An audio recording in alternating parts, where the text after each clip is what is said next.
talo fatu sa moe lau mai mo mai fo ile nei tu lau le aso. Ile nganga wha lolo wha whelo atu tūlanga lo ia, ma lo le soifo manuia, wha ma lo fo le langi mamma ile tāpoi mai isu tātu watano. Sira mai mo mai fo i maoto malawa, ai mai se fo i po whea lava o mo mai enei whasi silanga. Sa mo nei matunu mamao, ma lo soifo manuia, ia ma lo le langi mamma. Sa amwhai ngai le vea a walpa i o le tunu. Iona tūlanga whalupea wa sa mo poto. A inga matama, tama mainga, le usonga tu mo mapule, i tu au mala taua, a inga i le tai ma le va au fonti. Patalo fatu foi lau whainga lunga tutofi le tua, so se fatu whaitau langa, ia na no manu wai umalmanui ai nei vai aso. Whaiva tiute foi mga luenga sa tātou whenga iai. Ia o tātou lolo mail tātou whau whale le whamana tuina, ia ma le tātou whanono ngā manu o wā foi le e seta le nei tausanga. Ia whamalo le pale, whamalo le tai, ia whamalo fo ngā lue, whaivalo whirima uma wa tātou taunu uma iai. I nei vo iaso mātango fie. Tātou polkala me masani le nei, tu ina tu pe vai as taitasi, ia o le taimi o le taitai o le malo ma le tātou ofisa whasara lau. I le mai ai o le fontanga al kapeneta, i le ai aso le nei le aso na nafi, aso lulu tulanga masani, ia ua whaiunga whono inaini si o mtau putau a tele. Ono le whamoe moe o le tātou whainga malo. I le mawhai lava o na toe tolo fia. Nisi o whaiunga o levan taun whatino e ala i ufuanga mole anga i luma male manuia o mtanga luenga mwhala po putonga ale tātou whainga malo. Ia i el tel tonunga o lewa ta oto i le angatonu me uma. Ia e ala i tūlanga masani ma tūlanga e whaalia ai le anganga o le tātou whainga malo. I tūlanga e whaawa wainga luenga mo le whatino ino le tātou balawina. E tamu atu o le asolulu na mawai nei. Ia na whailoa aloa i ai i penga ta whailangi. Ai maise le tūlanga we uieli tō wha ma le whautautanga. A le fionga i li whaipule i ato i lupe o semo. Ia e ala i le wha se e wha tuangalu. I ona tō whinga wha minister. Ai meise o ia o le sui pā le mia o le tātou malo. Ia ono le ungo le whamsinongo. Pe lava no wha sisila mo mua foi i Samoa. I nisi o tātou wha trendanoanga. E le whaingo fie le wha ungo le wo iai. Le fionga le sui pā le mia. Le sa vea sui pā le mia. Ona iai o na afianga te tele i te tonu le malo. E iai fo i o na afianga te tele i te tonu le kapeneta. E iai fo i o na afianga te tele i te tonu o tō whinga ma mea sa tofi ai le fionga i atu i lupe. Peitai, o le turi mataina o le tō whā ma le whautautanga. I le tau o veino le mamalu ma le tau o lo tō whinga le malo. Firi ai le fionga i atu i lupe. Fa se fa tua ngalu mo le nei taimi. Ai se isa ili leisi tūlanga o lana whaamsinonga. O whea ngā iei tau le manga o le whai unga. O lewo o mai le whaamsinonga. O tā uai tūlanga o le tūla whono o lo iei taimi le nei. Mai e langona ile ngā ngā whaaftai. I mana ngā ngā whaamalo i lona whina ngalo whaalia. Ia e whaingo fiai o na tau ave fo i tiute o nei o le taitai o le malo. Ia ma le kapeneta. Hei lava le tū o le tau sisi o le mamalu ma le tau o loa tō whinga. Ona o le paai ma le sirisira mamao i le tūlanga na amai i le whai ungo le whamsinongo. E lava la ua mātou talia ma le nganga whaaloalo lana whai unga e se e whātua ngalu. Tu mauro na tofi whaipule. Se ia sa ili le si tau lumanga o le unga o le whamsinonga. O lea sa whaatino nei, e mara tau o longa mo le rumanai. O lea wauli nei, na longo ina iau, ina ua maea o na tu ina atu i lumo le whamsinonga, le talo sanga, ina ia tau fia le unga le whamsinonga, se ia tā pena nisi tūlanga mo lona whamoe moe mo le rumanai.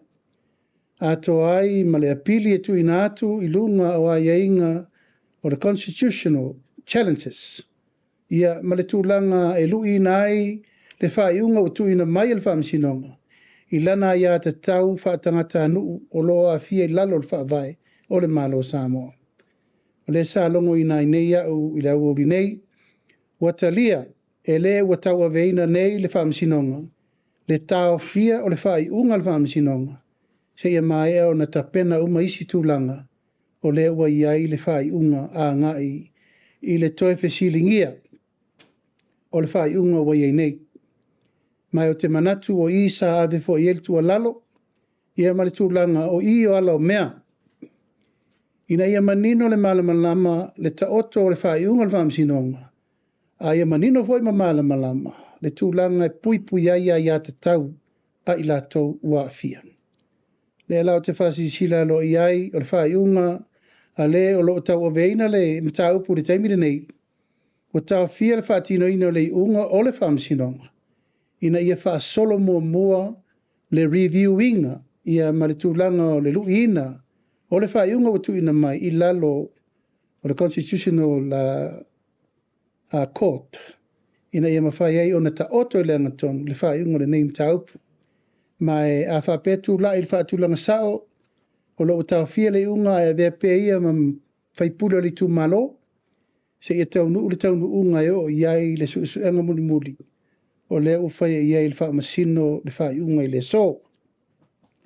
Mai a vea nei a manoa e watuai le vai malu i puenga, ia ma le wha malu si au, i le fionga i atu e lupe, i lo na inga, ai mai se foi le a fianga o siona i tu malo, whale a riri mo mua. Ai tonu lava i le tau ngofia nei teimi le tātou au waifa tasi, ona o le a fianga o le tu malo. Ai mai se tūlanga umo le wha moe mo le lumanai. I le wha awa wina o le sairinga lava o le amia tonu tūlanga tau whai ngā palota. Ia ala tātou walo i luma i tūlanga masani, whea lava i li lifa ia i le wha moe le neima taup. O le mea siri, o le tātou o sairi le mea pito i siri o na wha maoni. Ina ia maua le tali i tu uma. E le ngata fo i le wha iunga i wha maoni, le wha iunga le wha msinonga. A ia maua fo le tali le pui puingo a ia te tau, nei la tau a fia. O pasia ina nei ka peneta le tu ese ina o le mtanga luenga o whatoanga, ma le mtanga luenga o whainga whaiva. O se fuafuanga wa leva na tau mawhai mai le nei fuafuanga. A o vefo iau, whaalua na o minista whatoanga whainga whaiva, o lau leva ai sa o maita wina. E le o mawhai e tato whainga whaiva, o na maua whaamanianga e te tau o na maua. Ona o lo tau mia pei lalo o le mtanga luenga o whatoanga. A le ofisa o whainga whaiva o se ofisa te le. Pe a tātou whatustusa le tātou lua se lau kilomita whalapo to poto. O le tātou o ngā sami sa o loto tātou te whango o tai. A to ai maisi o sone whaatanga ina o le Pasifika, free zone. E mawhai o na tātou urufale iai. Tātou te whango taina ma maua i whaamanianga mo tātou. Peitai, o lo iai pēle tūlanga o le tātou mia, ma le maua e le ofisa o whainga whaiva whaamanuianga e te tau na maua. E mua mo lava o na awe le whaamua i whatoanga. O nai mo moi mea te toe, ea o na maua le whaamanuianga mo whainga whaiva. A le vai ma mau ma le tilo e te le i tupe fau, tupe maua whaopopo, ma tupe umai maua mai. Pe a tātou wa ngai e whaatupu te leina le tūlanga o le siitia, commercialization, whainga whaiva i le tūlanga e te tau na iai. Taimine nei o lo puni tia pea ati nai, o lo poloka fo i le angai mai o tātou suasani mai fafo. Aisea e leo tū mātila le tātou ofisa o whainga whaiva. Stau na tātou mata i tū le lei tāpenanga, whainga whaiva la lata mai, whainga whaiva le alo alo, whainga whaiva o ngā sami loto, e te le mea ma whai on tātou whaia. Pe a whai nei tātou te anga i matua wha ma pue, tu langa tau whainga whaiva i te tonu le tunu. Taimin nei po le ata whatai tai e lua kampani te tele lai te tonu o le wafu i mtautu, ua na o le tutu lava le mea lai ai. Aisea, ua wheo mia i tu langa o le wafu wha malo. e leo tai lava le service o mea uma ta pena ai le mea te tau na whai. E le tai lava ta penanga au nanga o foi natu. O leo fufua ma mao le tatou malo ma mea uma mo le wha le leia o isi wafu o lo te tonu le tunu. E ave whaatasi iai le wha mua le wafu ia sau. Oina e ta tauna ta pena le leia mo mori iai wha ngota uma ne ta mi milo le vas Pasifika. Mo mai sa ati mai nei utai. Ia male awala e whai utai anei. Taimi uma na ona mai au ia to e wha container to e ave. Le ai mastato mea whai iai. Ao le mea tauna whai e tauna sa aki mai ia. Ona tato mai lo le prosesi e ia masafu. Ma whai le tau wha popo. Value added. I lungo ia nei. Ma amata i o ia amata le tato wharia. Maua ngā lue ngā tangata. Maua le tato export. Maua le tupe wha popo. Taimine nei masalo pe na 10 miliona le tau sanga le mene tal transshipment. Na ona mai au ia whai container ave loa. Aia mai ia process mawhai e te le tato tupe wha popo. Ma e leila loifo 5 por se lau pasene fo. Le tato tupe wha popo pe a whai tūlanga ia. Ua wha mau whai longa ina il kāpeneta le surulu la tu ma vai ma matalona ta pena. Wha le tato ma keti oia. Wha le tūlanga o lia. A mai company wha ngota mai whafo e paanga ma tato whai elia. Tangata nei le mawhaina lato wha tawani wa ala popoa. A mai tangata whai pisinisi e fsosoani mo le tamau a inga mo nei tato tangata.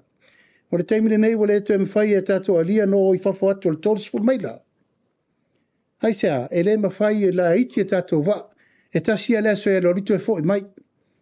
O mana o mia ni wa ala popoa e mawhaina lato wo lua tolu whawa yasu. E mawhai ai ona fo i mai ma le tupe tele, fo i ma catch te tele, e mawhai inati na e tūlanga tau whai ngā whaiva. Lona lua, o te tauna tātou wa airi tūlanga nere whawhailele ngā ia. Whawhailele ngā funga.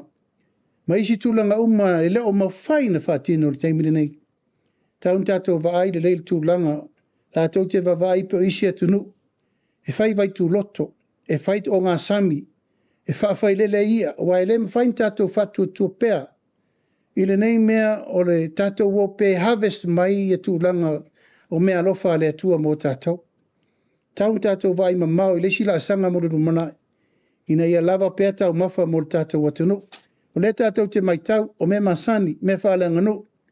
E le teimi o le anae, e le teimi o le tūle. E fo i teimi a e i a isinu.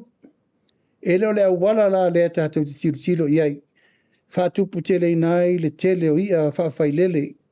Mai se tūlanga o whawhailele ngā lau mei, ma isi me uma. Whātupu tele inai.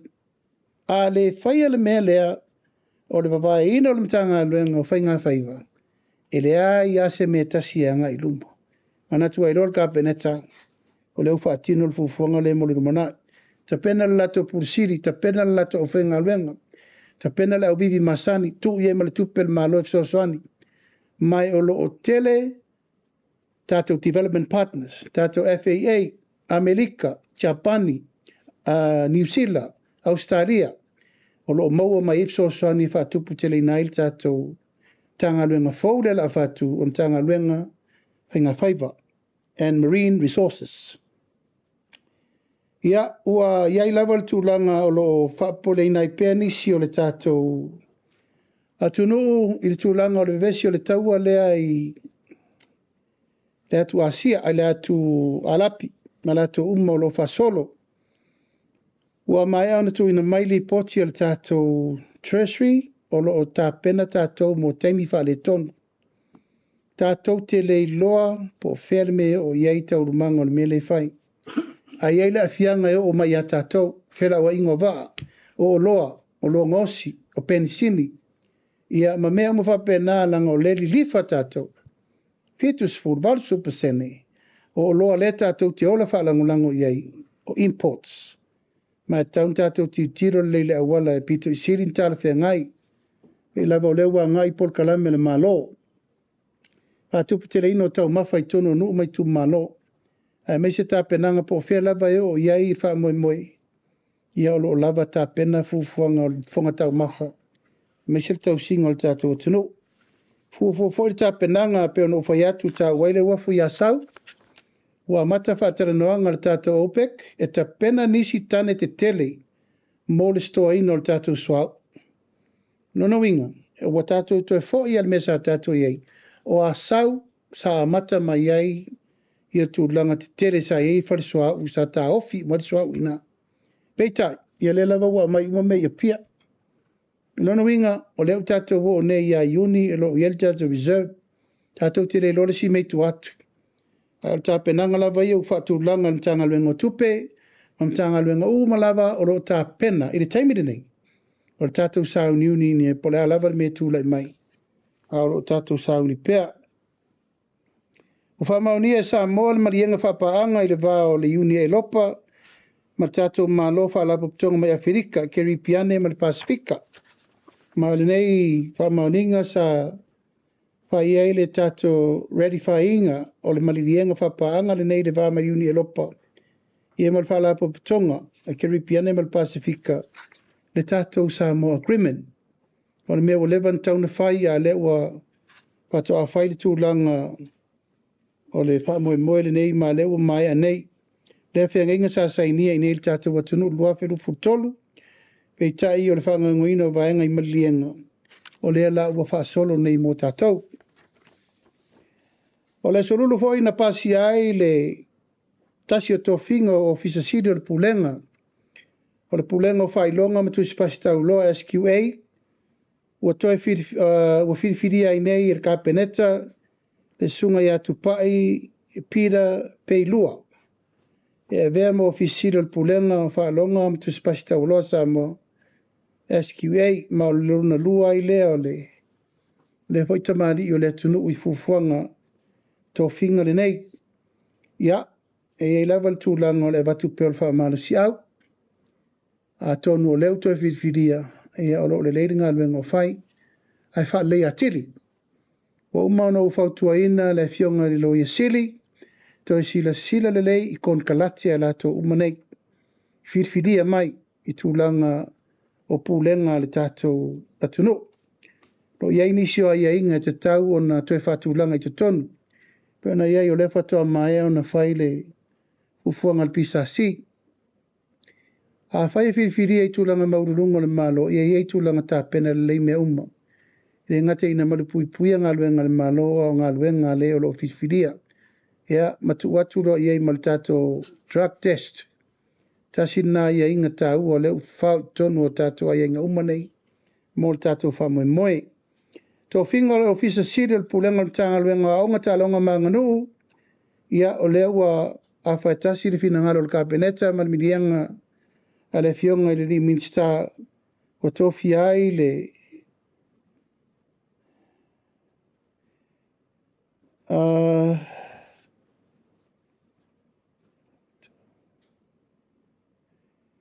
salama tua to i vao tau ti. Ia, o lea ua whamaunia o ia le nā lea ua tōwhia le kapeneta. He vea ma CEO fau o le tātou tanga luenga tālonga mā nganu. Umi kere lengua. Salama tua to i vao tau ti whata mari Terry Lawano. Lengua ngā. Ia, lawa kupengi e kiu wha peo lea mga ia le tōwhinga fau al tātou tanga luenga aonga, whaisi umi o whata vale neim taupu. Ina mai tau o susuenga na mai e le lei le top 5, nei ui ai le whamoe moe o le susuenga. Peitai ia le rifa le finangalo le fionga le minsta i le wana fifilia. Le unga lava po whea lava e anga i fo i le whamoe moe maritu ina mai e le pisa si o le lato whaiunga, le whaiunga muri o le whaiunga e whai e le stu na inga le tō whaal ka beneta ma le fionga le minsta. Ia le la ua iai le whamoe moe o le tu ina mai o le fionga ia salama tua to i vātau ti hata mari i Chenny, la wano. Ia, tūlanga masani pe ono whai atu. Ta ua tele le tūlanga o le kaua veino tiute ona le whaamoemoe tasi le nei mta ngā luenga e la lango iai le whaamoemoe o le tātou malo o lea o awina o alo ma whanau o le tātou watunu. Lona ono ia ua taria alo ia le kapeneta le whaamawhaenga alo ia a le sa vea fo i mapule whaatonu o le ofisa o le pule whaatonu. Le fionga ia ngisa le matua fuatai Presel ia e leto e tau whaamtala ina fo i le au auna a le nei fo i tau sala o le tunu. Sa ia au auna ai le malo i le tele o tau sanga i ala puptonga ia e meise tofinga le malo i atunu mamao. Ia na whaifo mai le i nei ma vei o ia ma pule whaatonu o le official pule whaatonu i samo nei. Ia ono tūlangolo na ngase ia ufa mawai alo i ai. E fo nia vanoa tā ua ia e moli atuai le anga whaaftai le tātou malo ono le soifua au auna. Ionga ia ngisa ia e meise fo i le a ingari. Ionga vo ia Honorable Lautafi Presel. Ia ono o le whaamoe wai le tūlanga o le ngā luenga sa whenga iai i le nei fia tau sanga o tau tua le tātou atunu. Ia tāru sia ia le rofo le tua e ala isairinga ngase ia tauru la pupuku i o le whala i tō whanga. Maua se soifua lau lei mōmōlo manai. Nona fitu ua toi le liur tō whal tātou ka peneta e toi suia teimi a mata o tātou wa onga. Wa tātou toi fo i lava le mea tātou wa mata mai ai, tā le valu le tai au, wa mata onga ai le afortasi. Wa mai tau le lei ma le tutoa le mata upu le nei, ona wa tele isi mea fōua li mai. Wa whai o le tuai o nā mata wa onga, tuai na ota mai ti whale, wha so sār tau langa, tele ai maisi tu langa le te tau on to tupu mai. Awa mata I foina moe o umi mata mai ti laso. Tau lava tātou toi fo i men tātou masani mai ai. Ia lava le taimi e au au ina aita mai tia onga. Tono po tua onga. Lava le taimi e fo i le fale le afartasi. Tā le lua wa le fale po le afore lua. Tā le aonga fai fe au le tau le faa. Toi fo i le fale le tau le lima. Maua le lotu a fiafi. Ia ma maua taimi e fai mea aonga le fale. Mana tuar ka peneta, fautuangan tu ina maina tanga luenga, ia o toi suia nei tātou teimi a mata. Lona winga, o tātou whamama venga fo i le pisi lungo le awal tere. Lona winga tauna tā atu le fitu o i lunga umata vale le awa onga i lunga le awal tere. Tā ifo le valu o kiria e o atu le au whainga luenga i lunga. Ia, o tau whaso so ina, o na mai tau le teimi nei. Pai lava si tele o le tātou awala ma le pisi. Lona winga, o whaatasi le iwa la onga ma le iwa la whenga venga. Ia ukumu la wala. Ai watu pea wha talatu le whenga fōule o tātou ia ono le tūlanga lava le wha moe. Ina ia maua le avanoa le lei mo alon whanau. Ai whai titi ai tumu o le tele o tātou fufonga uma. Pa pena le tātou komiti o Sisingafua, vai aso fau, fola le tātou Port Kalame. Ua atoa tūlanga o le tātou Port Kalame o Sisingafua. Ma eidwha moe o le vai aso muni le nei, so ai le pule le ipasia Port Kalame, alu matatu sivalauria, ta pena mea o le vai aso fau, e matua tuina atua iloa le whasi silanga. Alo ia, al tātou tāpenanga le komiti whapitoa, whalau loa I le tunu au maa sina ato ai. Tātou tāli ai le tātou Sisingafua ma tāpenanga. O na nafi, na arua lea sisinga aso lua. Na arua lea sisinga lo ia al tātou komiti whapito al kabineta. Ma sa sia o mai nisi o fufuanga nei. O iai level wha moe e whaipea ma ngai ka peneta e a sia ngā luenga nei na whaatino, whaatatia mo le wha moe. Sa sia o mai le tātou no whanga tu tonu o lo whai ai tātou pau ai fulo sou. O le tātou wharatupe tu tonu o lo whai I uruloloa. o le tātou ofisa fo I ploua I tōne mato,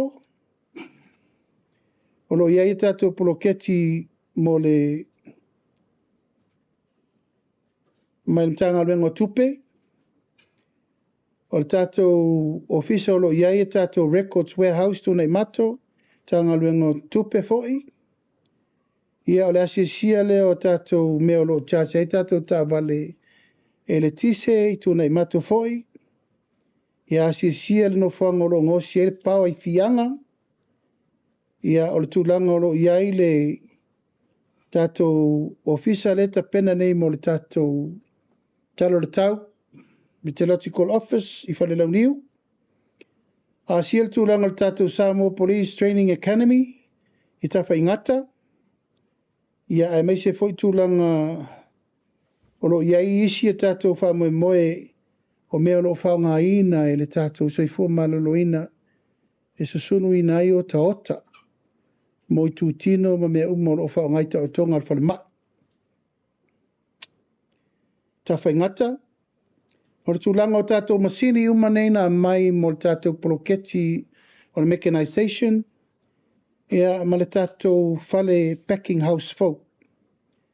Ma eilo nei tūtāua tele o lasi singa nei. Tātou te iloa ai mea o lo o te tauna toi wha umarelei. Ia ma mea ngā I eri tau pulenga mo le wha uawino nisi o tātou poloketi folk. Ua pasia alo ia, ma tofia alo ia. Se vai mele mele le ACP whamulmole Catalina, Sapporo. Ua lipotia mai le tātou fisa whainga pālota. I le vāo le 5 ma le 6 afe tangata pālota fau. Tālun whaasoro le tātou polkalame se lau 5 sfutala. Ia ono wingol to tele leo tangata. E lei le stala, I le tunu. Ia, o lea na tau mai nei le ofisa whainga pālota. I le vāo le 5 ma le 6 afe I lātou. Ia, ua le stala, o le tūtā ua le nā. Ma e alfa moe le taunto e tupu ni meo le stala o isi, ai le skala isi. Tau laban a tol mu mela. Ona alfa moe tātou whainga pālota mo le rumanai. O le tātou tala muli ia o lea e tāpena le malanga le tātou malo o te aluai I le aua iatu I le toe sauninga o le fo isa avea mako vana o le malo tutuila ma manua. O le tau whale to ia lolo matalasi molinga ia e whale la wasi le vai asa fau. Tāpena ai le mwhaina tu ua le nganga o le so tau au ma le foi tai o le atunu. Sa avea foi le fionga I le to e avea mperesitene le senate I tau sanga o mawai. Ia avea foi ia mako vana o le malo Amerika Samoa I pae inga o matu. Ma e vele nia vanua e watu ai foi I wha maisenga. Ia ai maise le whainga malo a inga, ai maise le whaletua ma no whaalo. Tau pule ia I wha moe moe le malangatu I tutuila. Ia uan wha atasi atu I tue sauninga. O le to wha ia lolo matalasi molinga. Ia, pauna o naim taupu, o manatu o lava nam taupu. Ma wautou malama le la forsanga. A tonu ele eise toi fesili ma sisi oto. Se I wha amanino mai le to finga lea o ia poru na whasisila lo I le munu detu lea. Ia e tala tu pele ava noa. Mana ngang whalolo. Sa no la fionga, whaftai tele la molo o vanua. O la fisiri mo mua wha mo la fionga ia. Tei loa wo no ine o masina talu o na tula I mail whainga malu. E mai lava leo no masina ia. Sa mai tawina lava tele lu I tau fionga I malau fionga. O a mai lau fionga. How are you? How do I look? Wala sau si sila mai lau sau whaiatu. Manuia me uma. Iailu I tau wale soifuanga ia ma taimi e whaasolo i pia me o le lofo le tua o lo maua i pia le malosi ma le ola e le whape le ise whawhitau le ise fo ai o le tūlanga lava i le whaasolo ngongaluenga ia ua lava tāpena po le alme tupu tātou na a le manuia whawhkai lo pisiri mai Tai lau whianga, o le isa ofisili ia, o le ua ta oto ia le unga le mata upu fo elfa amasinonga i pe ona ia, le vai aso mawai ma lo la vale on sai. Em whai ona ia sau no, o whamania ina lau o whionga i le unga o ta oto i nei ia le whamasinonga. Ai me se lava ese o mawaenga, le aso whinanga. Ia pe ono whai atu, o le unga i o sau le whamasinonga, o te whalorangia. O te whalorangia le unga na iu, ia ili whiwhiringa lo i sili, malana whai unga na whai. Ai te lera e whianga mo le malo. Te le. Le o whairinga i ngoi ngā le malo. Tau si le mamalo o toi lupe. Se e whatua ngalu. Ai ta pena lana tangi. E le lau saurtari le sol tangi le nave. Wa ta ofir whai unga. Se e wha solo tau rumango le iloilonga. O ala na o mea. O le prosesi le na. Tatou taria la ia pura alisi la sanga. Al tūlanga lava ia te au, ua whaopopo le avenga ia te au nei, o le malo, tai o le malo, o tau veina le tanga rua ngā toi lupi. Se i whaatari le unga whamsinonga, po wheu iei, whatau am whainto e whiri se si minsta whaopopo. When? O le tanga rua ngā umala le sa vai toi lupi, o se matanga rua ngā, siri na te le tu, le o tau avea. O le winga o le whapoponga o le mele ia te au temire nei. Ma le whapoponga sa tau ave tue lupe. O le wa ia te. E le lai titi la ngā luenga. Au lo tau mo whai pia e vai le teimi mwa so so. E le lai titi wa iki kiro mai lau ke si wa fufula o mako pepa ma mea. O le ngā luenga whapopo. Ai le a fea le nā ma mea whapea i whaatau matatau le ungan sau. Let the court take its course. Au ia mal tāpenanga le kāpeneta, le wha mātou tāpena mātou e tau fono mātou whaile au wala, ina ia alu pēa le atina ino le malo. Pe iai, pe le iai toi lupe, o leu mātou tau whai e tau ave na le sfutolu minsta. Taina whionga le isia ofisili, ona le sa whaitatou whilo ingal mea so fo, whato asau lau whionga le mata upule ua whaumal tatou whilo ingal. Le mata upule le maliu mea niso tatou atu nui le sa si ima i atu pe o atu fo ifso soani al malo. Pe whaiona e tau whaamanino le waenga le a maise pe e eise ifso soani al malo i nai ainga e ana ia tangata i o maliu whamonmon. Ta si le maliu mai ni usile le tau tonga na aven tau tonga le fatu. Na maliu ele i whaia le taotonga. O le maliu foi mai ni intia, e maliu foi ele i whaia le taotonga. O tupe sa whaanganga i mai ele le titi. Ia sa whaia whaiunga kapeneta, e tauna whaia so soani le mano. E tue whaia mai tino mani liu, e re ma whaina avena e tatou tangata e konfiki, e tulau lava, ai la fwa i ai o. E lana whaile fufua ngano i al kapeneta. E kawa ele malo, le toe whafo i mai o tino maliu. I e tō lua. We did our best. Le ale mea nei iai na ave ma le talito nunga e so i fua maola pea. Ma e au tato i le tala lea. O whato nuina le minsta ma le so i fua malolo ina e wha mawina loa ia whale mai o le a tato dio mo le vengo tato mai. Wa ave le whatonunga e tolu whale mai tono New Zealand. Tolu company la tau te handolina New Zealand. Whapena fo intia. A le lau mo mai Malesi company fo ofiti. O le aso ana nafi. Na whato ato e whaile o se tatou ta o tonga o se whatu i Samoa. Talo mai lua fe sufitu. Mai no te talo i le atua ina ia manuia ta o tonga ana nafi. Ia sau le tala ua manuia ngase. Ia whaftai le li, o ngase lea. E le mawhai o na ave, ana tu e le ta o toa, e maliwa i nei. E le mawhai na airlift. Le lana te talo e lor company fau lea. Pe mawhaina sau fo mai ta oto inirma. Lela sa ta oto anafi. Na sau la ia supervise. Ai tonga fiti e tato fo mai. Io, o le sei tu ta ua le nā langa o le mena nā leta pena. Ia mai so ni whapea i capacity building mo na e tato tangata i nei. So I was very grateful i le tau mai.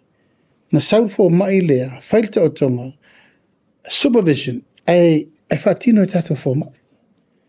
E lano mai ana nafi, mato whilo i fifia, lai whaid mato fono e, sa ili aini company e wa ia tato mai. Ia e tau me umanuia. Tato fo mai o tato company umaia le New Zealand, o tama whanau ma Samoa. Mua, e le ai ma se Samoa tasi sa iai. A tama whanau umana le tunu, company e to tot. Le uo mai offer ma le lato fsosoni mo le tunu. Ma o te fie fwe whailoa atu le, o se tasi o tama whanau wa leva nei, le alo e whaasino ia a Mau, Patrick Chang Mau.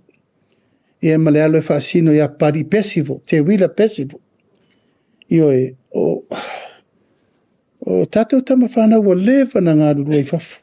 Hai whawhetai o lato wa nganga o mai e waaile e le whamoe moe o le se tasi foi o tamaitai o cruising. Sa rifo vai e te au i o ta o toto e New Zealand o mai. O manatu ai, whaonga ia tātou tangata.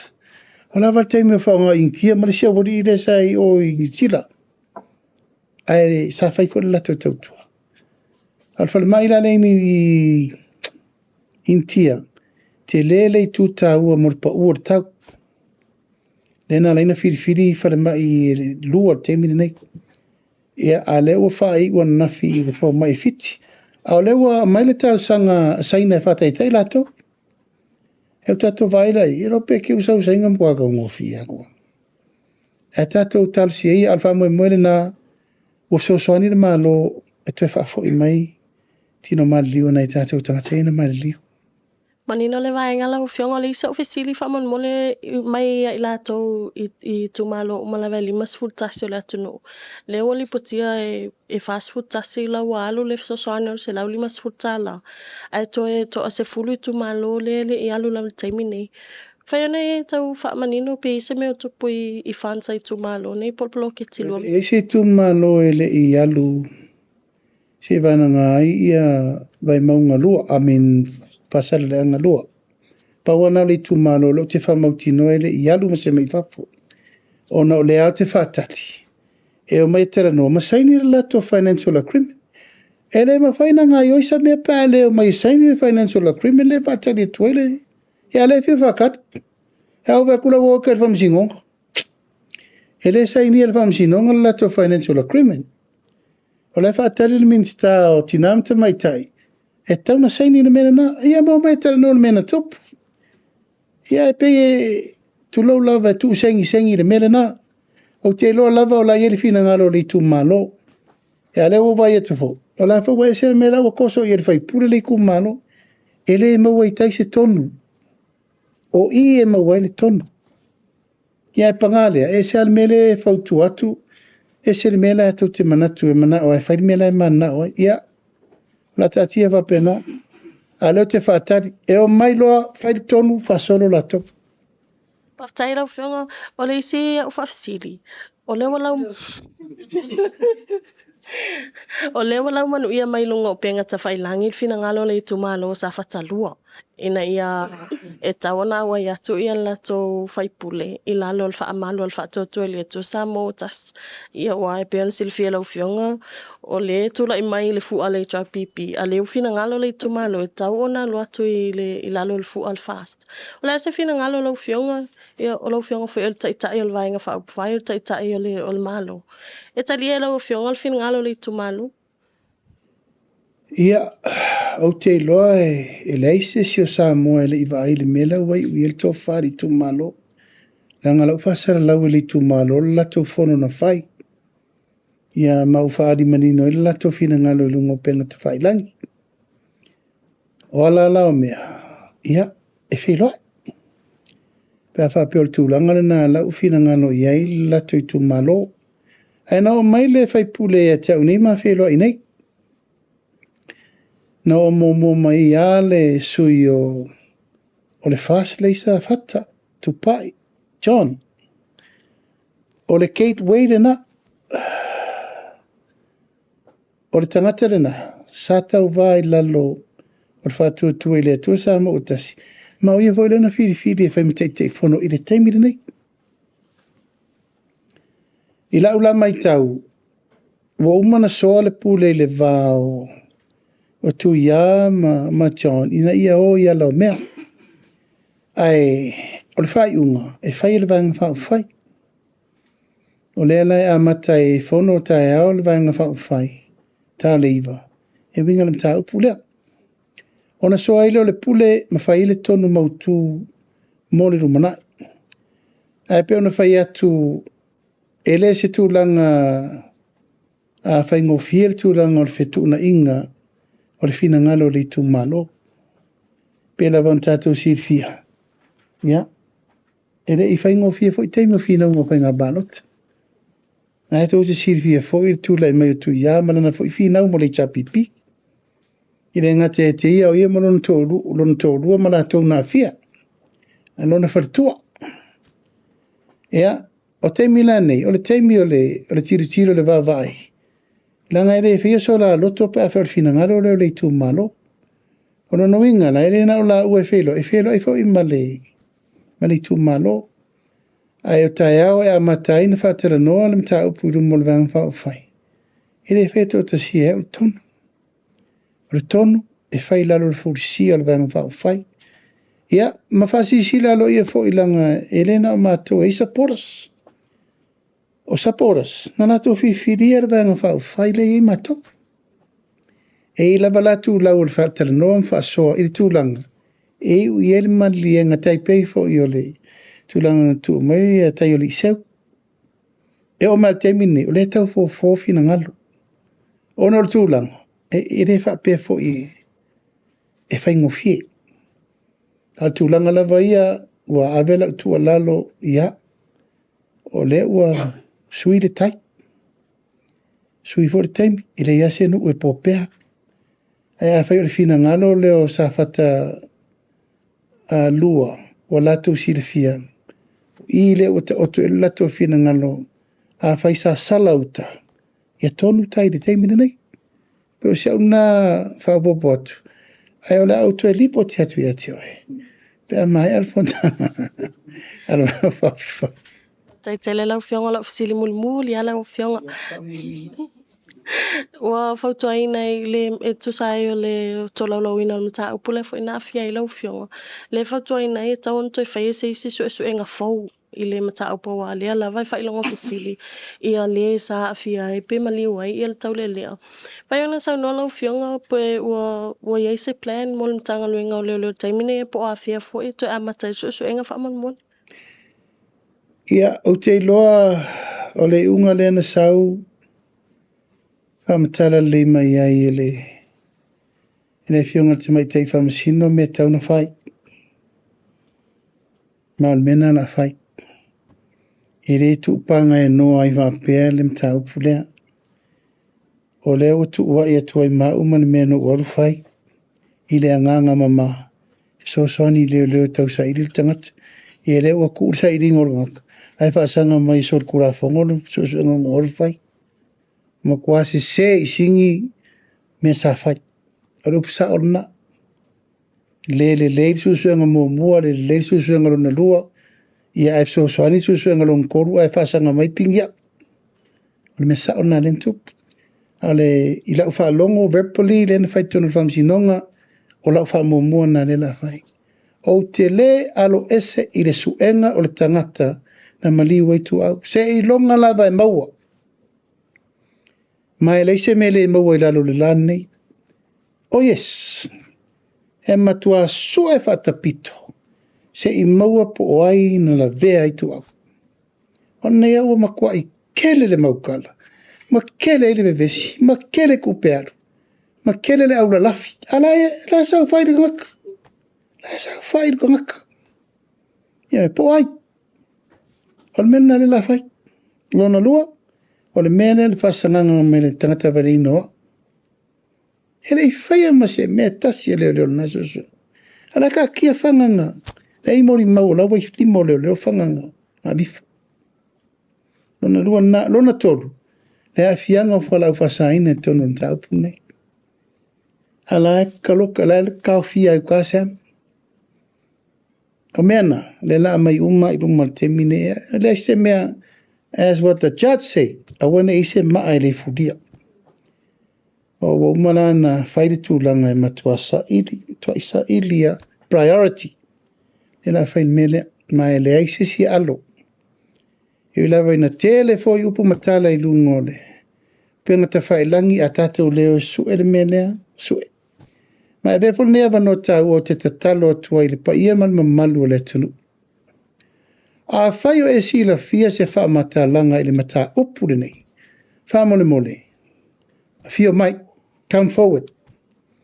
O le tātou so ani le mata upu le nei. E maua ai le wha maoni. Ma le umina toso o le maftianga o le ainga. O lo le mautonu po fel me wanga i tuwa i le. A fo lo mai si talana. A fo e whama le whaiele moriango tui le epa. A tuwa ia o vaele a lailo ea. Na wai lumo pamsi nonga. Ma tele i mare nunumi al mele atu. A e o lau fasiri ma yes. It's a priority. Yes, how not? Whaatai lawa fionga molo.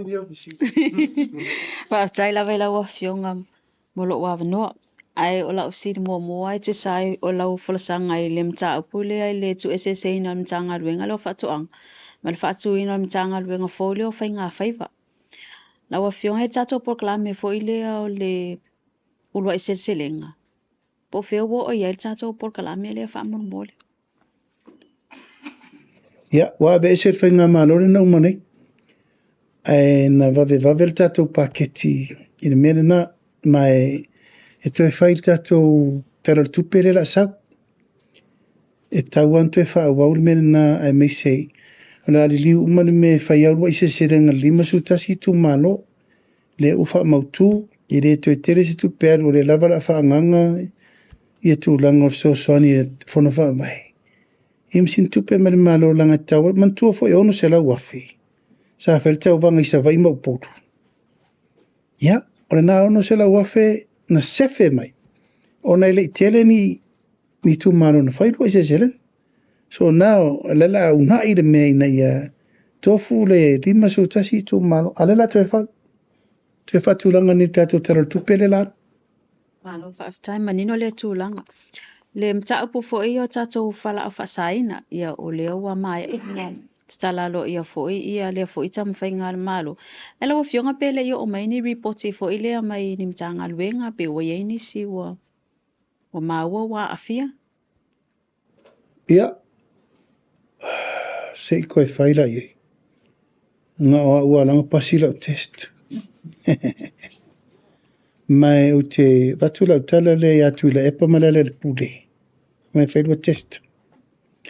Ia, le ala tato ilo tonu al mele tupu. O mai whai test. Alo na o la asen tatu le sfrosia o lua whairua test. Angon mele val na le pisai nei o le tua ia. Vai mai o le drug lord. Te le upolo wa fianga le va avoden sa mai tutuila manama o mea. Ia le ufela test.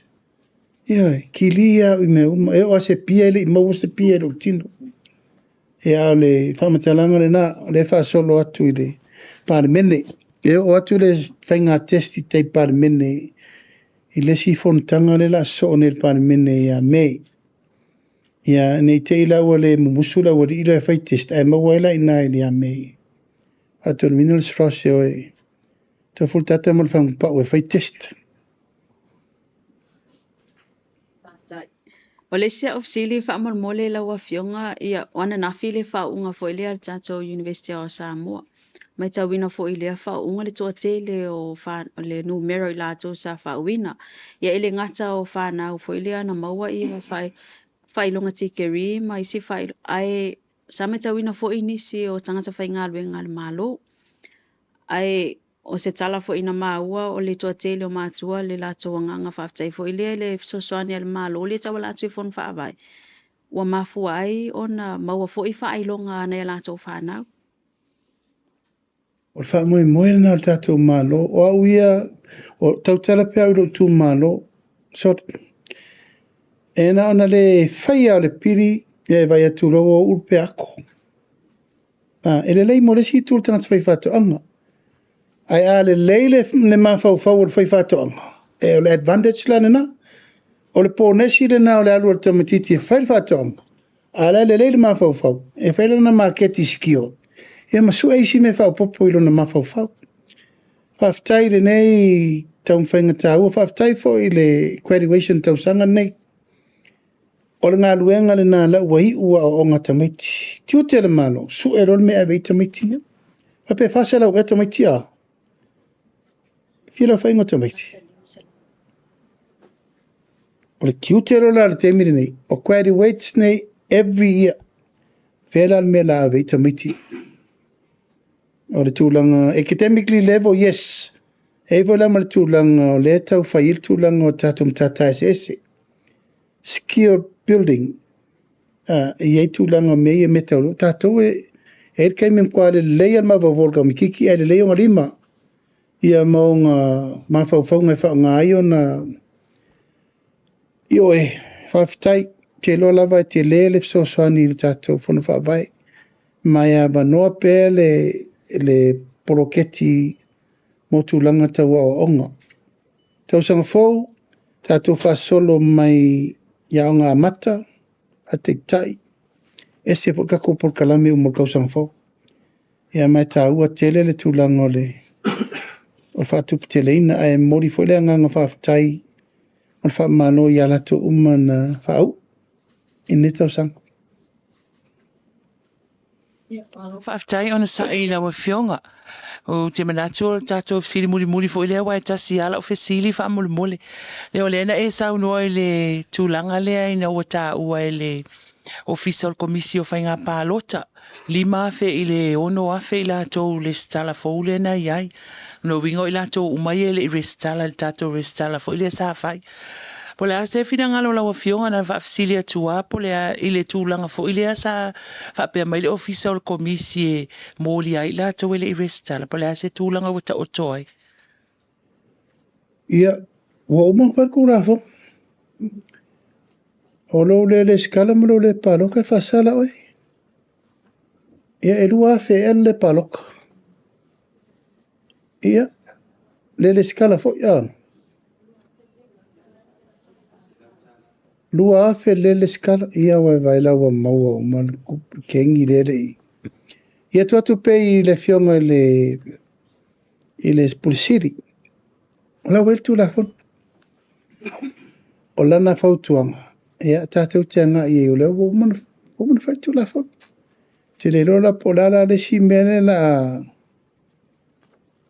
tātou e tali, tātou tuati tilo iei. Ia pea whapela, a le mwhain whaatino na vesero ngā mea.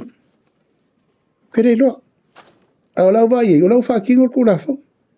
O kere koe a ia kura whaakingor kura fong. Talo aistea. O lano mingo la tau e leise a ngā implement, ia e umane e le fise mea. E la fo ia ao le fionga le. Wa leo mautino nei ia o kere rol kula whaunga whai mai lava a ele i whaakingoa, o kere ropenga whaakingoa ngi gloa sol tu la whono. Ia ngala whainga whai ngā kai, o kau wha maro sia lava ngi, ia le lau kako vai ngi. Angare whala la ako se lau di masfuru le langa mai. Ia e ka ua langa i le whea mo tātou o lo sāwa vari tu la whono. Ia mai la tu ua sori tu la whono. Ia e le whaia tu la whono. Ala lo fina ngara. E kama whain me repe. Kama si. Lau lona whaatino lau fionga. Ia māngaia. Ia kene. Orang winga kaya ere koe moja si ere skala. E alo aku se lau lima surua e paka nua. Yo kara kau ke kari ai. O mai pele stala. Ngai mai per tātou atunu e le stala. Ia, wha moe lava i o me lava e whaina whetu nai. So ni tu vai fo i o le anganga e. E sa vadi le se furu afe, ko kari kongu mai mangina mengi o le furu afe le. Ia, mori le nganga whaftai nei aso, patau whai u, iano ta ua, le fionga ia rua manu vao, Katalaina sa polu. Ia, olo ia ine ilon tona le tūlanga le tōwhia alo ia le tātou malo. Nei to finga, il to finga whawhaila tusi au ao lango lango. O le tātou o ACPS, o le tūlanga le Pasifika. Ia, ele to e whamtalaina fōide nei, tina o le atunu. Era foi ona fai valo filima sa veo ia ma atonu ao le tātou mtanga luengo sur whainga tātou atunu. Ia o fili tātou tangata ave. Ia e fautua mai ia le tātou mtanga luengo al Foreign Affairs. Ia o loa wanoa le fionga ia lumunu vau. Ia le ana ave lole endorsement sa moe lango lango le tātou Sweden. Ia e sau tātou manuia. O fōringa vaia lana, o le vai maua lunga mai o tunu i whafu. I le tātou endorsement o le tātou candidate na ave.